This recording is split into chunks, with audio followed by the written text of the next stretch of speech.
I just want to understand now, is this unit still there or it's not there based on your understanding? As per my understanding, it's no longer there. It's no longer Everyone there. has, the State-owned enterprises restructuring unit, the volunteer board has resigned before the presidential election. Okay. So that is no longer there.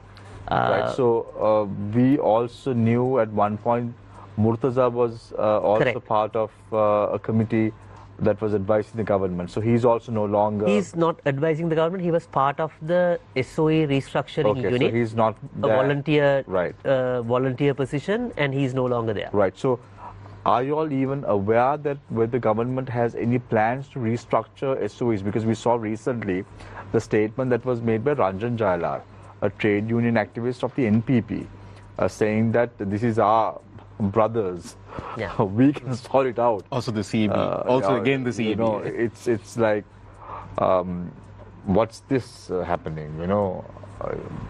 Correct. Yeah. So in terms of SOEs, Shamir, there are two categories. One are the network industries, that is the Water and Drainage Board, CEB and Petroleum. That was a separate restructuring plan, and the rest of the Sri Lankan Airlines, SLT, Lanka Hospitals, all are at a separate route. So these, mainly the CEB, the Water Board, which was not touched, and the Petroleum was under those particular ministries. The others were, I think, under the State-owned enterprise restructuring unit.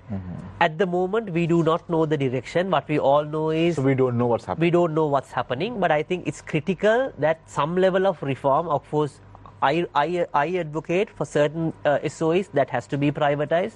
Some has to brought into a Temasek model. Some has to be let it go. Some we have to consolidate. There has to be a suits of multiple options. But if the government is reluctant, if their policy is not to privatize, I would even recommend to bring everything under one Temasek model, because then these questions of these appointments won't come. Because now still the problem is the minister appoints the directors. And regardless of how good the director is, ultimately there can be a lot of things that can go wrong. So ideally it has to come under one Temasek or corporate model, which is one of the key recommendations by the IMF Governance Diagnostic Report, which we are already delayed. That is to improve governance as well.